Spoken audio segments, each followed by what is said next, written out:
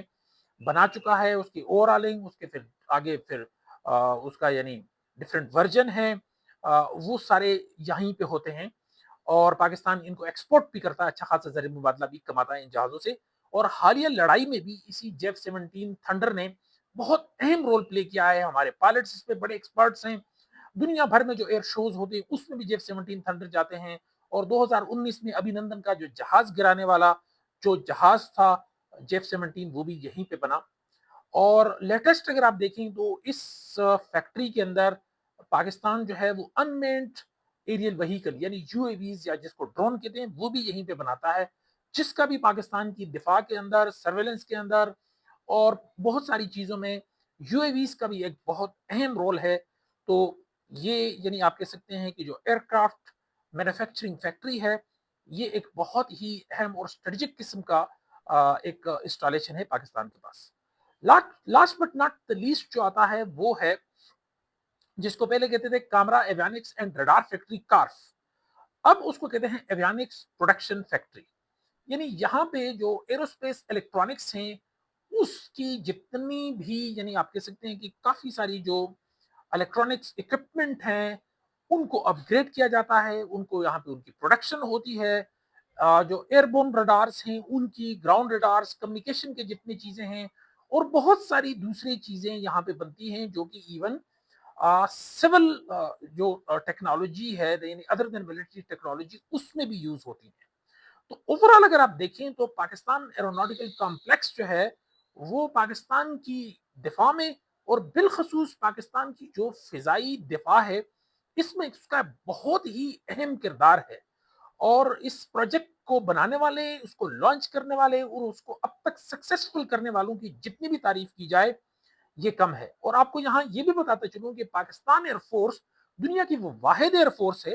جو اپنے جہاز خود بناتی ہے۔ بہت بڑی تعداد میں پاکستان ایئر فورس یہاں پہ جہاز بناتا بھی ہے اور ان کو اوورالنگ بھی کرتا ہے، یہاں پہ ان کی جو فلائٹ ٹیسٹ اسٹیشن ہے ان کی وہاں پہ ٹیسٹنگ بھی کرتا ہے کہ جب یہ جہاز مینٹیننس ہوتا ہے یا اوورال ہوتا ہے یا پروڈیوس ہوتا ہے تو کیا وہ اپنے جو ٹارگٹس ہیں، اس کے جو چیکس ہیں، اس کے جو فنکشنل چیکس ہیں، کیا وہ پوری طرح یہاں پہ وہ ہو رہے ہیں یا نہیں ہو رہے۔ تو اس بات کو یہیں پہ ختم کرتے ہیں کہ حالیہ یہ جو جنگ تھی اس میں اگر آپ کسی کو بہت زیادہ کریڈٹ دے سکتے ہیں تو وہ یہی پاکستان ایروناٹیکل کمپلیکس تھا کہ جو انڈیجنسلی پاکستان کو سرو کر رہا ہے، پاکستان کا زر مبادلہ پاکستان کو لے کے بھی دے رہا ہے، اور جو مینٹیننس اور پروڈکشن کے لیے ہم زر مبادلہ دوسرے ملکوں کو ہم نے دینا تھا وہ بھی بچا رہا ہے۔ تو salute to the Pakistan Air Force, to the brave warriors of Pakistan Air Force, and salute to the Pakistan Aeronautical Complex too. اپنا، اپنے چاہنے والوں کا اور وطن عزیز پاکستان کا بہت سارا خیال رکھیے۔ السلام علیکم۔